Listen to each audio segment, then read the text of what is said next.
Well, here we are. It is the final book in the Faithful and Fallen series, Wrath. And this book did not disappoint. It's been an awesome ride. All three books have been great, and the fourth one, it keeps right on going. I complained a little. The third book, it was slow in the beginning, like the first 300 pages. Nobody knew what they were really doing. But this book, we've got the battle at Drassel. Did not go so well for our heroes. Everybody's kind of spread out outside the gates. And so this book picks up, and there's a lot going on. We've got Corban, who's been captured. We got Storm, we don't know what's going on with her. And then you've got the others outside the gates who are still trying to fight and pick off. They're not attacking Drassel itself, but there are other war bands. You've got Jail's group, you've got this other guy out there who's been building the roads. And so our heroes are out there trying to pick these people off. They're trying to whittle down their numbers and not let them be such a large group when they finally do make it to Drassel. So we get a lot of fighting, a lot of one-on-one battles, a lot of good stuff happening immediately. The notes I took, I was taking notes about all the stuff that was going on and had to look and say, it's like, all this is happening before page 230. It's insane what goes on. If you've read the first three, you're gonna keep going and read this one, and this one sticks to landing. The whole thing throughout, it's not like the first couple hundred pages are great and then there's a bit of a slog and then the end. No, it goes and it keeps going, it keeps things exciting. And I mean, kudos to the author for doing that too, because it can be hard to finish off a story, not just with a great ending, but keeping the whole book entertaining and interesting, which I'm so happy about. Man, not enough good things I can say about this book. So, and it's hard to talk about this without spoilers. I'll try to do my best with no spoilers. Initially, we'll go to spoilers after that. I will say that this book, as I mentioned, I think in the last book, we got a lot of time with Macwin and Fidel. And I found in this book too, I really became maybe even more connected with them emotionally than even some of our main characters. Their story continues on into this book, and I really felt everything that happened with them is just, it hit me a lot harder than with some of the other characters. So we get more with them. Well, I will say that the book starts out immediately with Veridus and Alcyone. You remember at the end, they had thrown Calidus into the fire. He got slammed with Alcyon's hammer and they just booked it, flew right on out the window, down into the depths below. So the book starts right off with what happened with them and what they're gonna do next, which is awesome. Corban, he's been captured by the Jotun giants, so we get to find out, where he's going with them, what their plans are for him. And then everybody else is trying to regroup, pick their battles outside of Drassel. And then, of course, we've got a group who decides we need to go after Corban. So that's what they do. We get a little bit more interaction experience with the magic. Not much, but a little bit. We get more time and discover a little bit more in the other world. And we get to meet some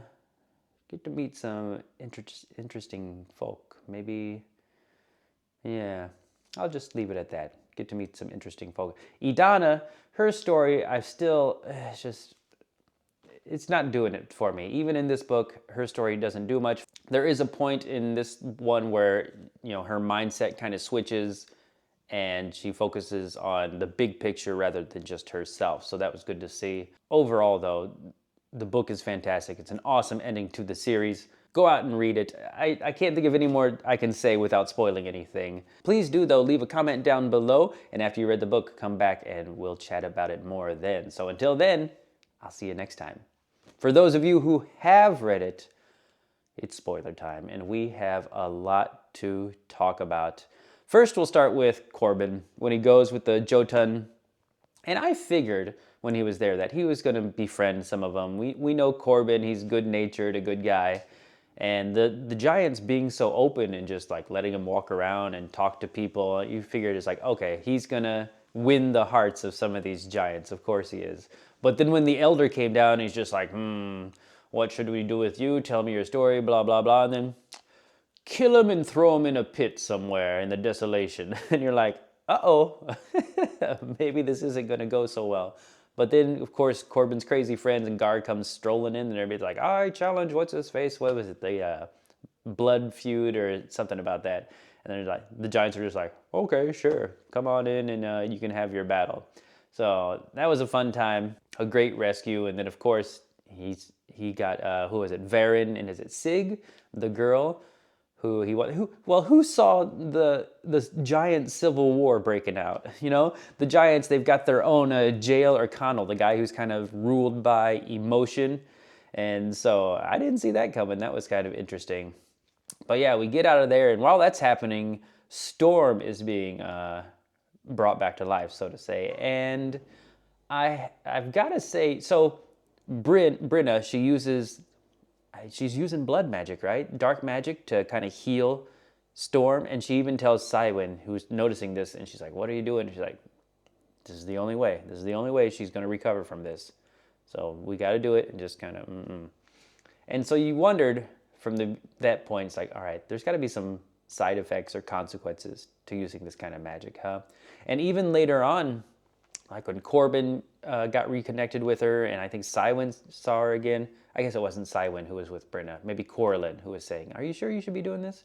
But when people saw her again later and they noticed she seemed bigger, there's something different about her. And I kept waiting. I kept waiting for something to, like I said, a side effect. Like she was going to go into some kind of fury rage at some point in a battle, maybe overextend herself. I don't know. It never came about. So I guess use blood magic all you want. It's fine. I don't know. It worked for Storm. So that's one thing. Let me go ahead then and talk about Macwin and Fidel's whole arc here and tragic end. Macwin, he gets his revenge on Jail, right? Gets to avenge Castell, and that happened really early on in one of those early skirmishes. So that kind of came and went, and you're like, yeah, but again, it happened so early that you almost forget about it towards the end. But then we get to this point where Fidel, she's going to go talk to the Nether and gets captured again. And when that happened, I honestly, I was just like, really? It's getting a little ridiculous and maybe a little boring. She was his puppet for a while, escapes, gets captured, escapes, and now here she is captured again. And I was almost just like, all right, what are we doing here?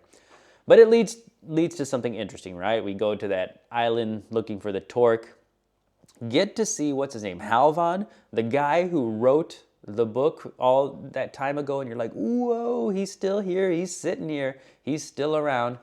Of course, Legion has to go up and ruin everything and kill him, so thank you, Legion.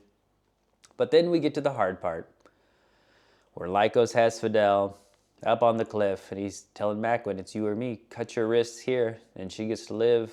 Fidel, of course, like, no, you've got greater things to do, and I honestly didn't have any thoughts as I'm reading. It's like, okay, this is what's going to happen. Here's how they're going to get out of this. I had no idea how they were going to get out of this situation. You know, maybe she could have grabbed Lycos or kissed him to like throw him off balance. But yeah, she just sacrificed herself, pushed herself over, and you're just like, oh. And you have a brief moment. Maybe she's gonna Indiana Jones this thing and like grab onto a stick or land and pull herself back up, or land on like a platform, not go all the way down, just be knocked out. But no, he looks over the edge, and crumpled body, black hair splayed out, legs twisted in unnatural ways. And that was rough. That was really, really rough. Like I said, these past couple books, I've really gotten more emotionally attached to their story and their love story, really. You know, everything Macwin's been doing, she's always been in his mind, and for that to happen was just gut-wrenching.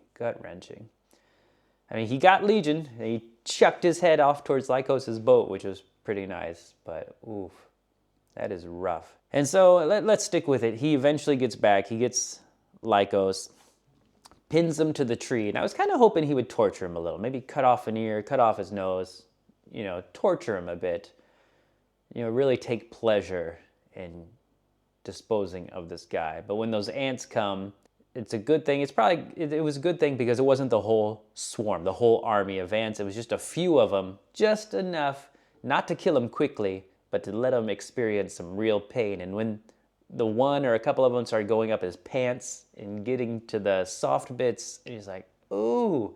And how it's described with his screaming and his whining and then the snot bubbling out of his nose. And Macklin just sitting there getting to watch it. You're like, yeah, good. That was pretty awesome. That was very satisfying. And then you wondered, Macklin puts the knife to his wrists. He'd done everything. He knew Halion was safe. He avenged Castell. Fidel's gone. You wondered, is he just tired and done? Is he just going to end it and say, that's it. There's nothing left for me. I am spent, I am out of energy, and I'm done. I really thought he was going to do it. But I guess there's something inside him that desire to fight, the thrill of the fight that called to him when he heard the bell, and he rushed back out in there. Again, towards the end, he's going to help Tahir, and Halion, goes up, climbing up the drag with his knives. And then, man, when he got crunched in its jaws and it said it bit down on him, you're like, and this is the end. And somehow still alive when the drag was killed and laying there. Man, what an end. You thought that's kind of a silly way to go. It's like, oh, a drag, okay. But then you think, all right, how can you have any man kill him? We've seen him defeat everyone. There's no way a man or a Catachem can kill him. Even he's fought groups of 4 or 5 guys. Nobody's killed him. So it only makes sense that the only thing that could kill him was this giant beast with the giant jaws to clamp down on him. That's how he's got to go. So, and then, when he's crossing the Bridge of Swords, I had hoped that it would end with the line that, he was walking and then he saw her, or then he saw a figure with black hair and then she smiled at him. I thought that would have been a perfect ending, but then it kept on going that he smiled, dropped his swords, and ran towards her. I even thought that it would make for a great, epilogue, like a post-credits scene of him crossing the Bridge of Swords and just saying, and then he saw her, or she smiled at him. Even the last bit of the book, past Corban stuff, just have that be a final thing. Just because, I don't know, like I said, I got so emotionally invested with those two. But that's enough of those two. Idana, she finally gets the hint when they capture that giant, and she tells also of the 7 treasures, and Craf is up there being like, see, told you. And she's like, okay, I need to stop focusing on myself and do what's right for the whole world, basically. And so that's when she goes off back, we need to go to Drassel. So it's good to finally see that. I love the bit where they fought Morkant, and he gets killed, and she hates this guy, and she's like, she snarls at him, she's like, string him up from a tree and let Craf have what remains of him. And the funniest part of the whole book is she says that, and let Craf have what's left of him. And you hear this cawing from the tree. Thank you. Just so matter of fact and plain, this intense moment of, oh, you piece of garbage, blah, blah, blah, and just string him up, let Craf have what's left of him. Thank you. So great. I laughed. I had to stop reading and just crack up at that. Craf, what an awesome little bird. I forgot to mention the last book, him with Fetch and the whole scene with the hawk, but Craf has been not really comic relief, but he's just been such a great little character to have around. Just speaks exactly what he thinks, even tricking people at the end with, who was it? No, it's Camlin, where he's riding around on his shoulder, and he's like, Cywen wants to see you. He's like, you've been able to fly for 2 days. And Camlin's like, what? He's like, oh no, Craf fly here, Craf fly, do this, do the Craf tired.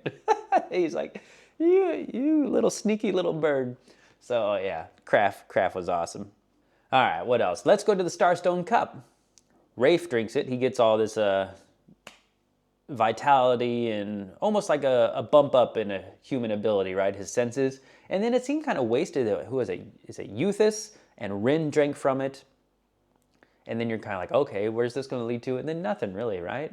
They both drink it, but it doesn't, just kind of, that goes nowhere. And I kind of thought, why, you have this cup, why not give it to your entire army? Or at least the captains, you should be like, hey, everybody line up and everybody's going to drink from this cup. Because we saw no bad side effects from it. Even the giants who lived for thousands of years who had drank from it, it's like, why not have everyone on your side drink from that and make them kind of like superhumans? So I don't know. That's just what I thought. Then we've got the bit with Connell, and he turns on Rin, and he shows his butt at her, and he's back with Halion. Halion, who ever since he got captured and released has kind of been a side character, or even less than a side character.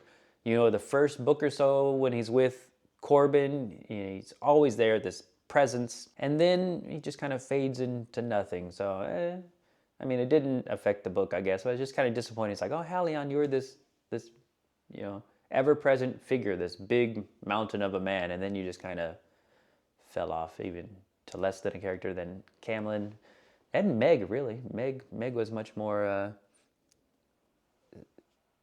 she seemed to affect the story more than even Halion. So yeah, Halion gets his in the end. It was nice to see the brothers united, but Rafe is back there, and that's how we get Rafe back behind enemy lines and with Camlin.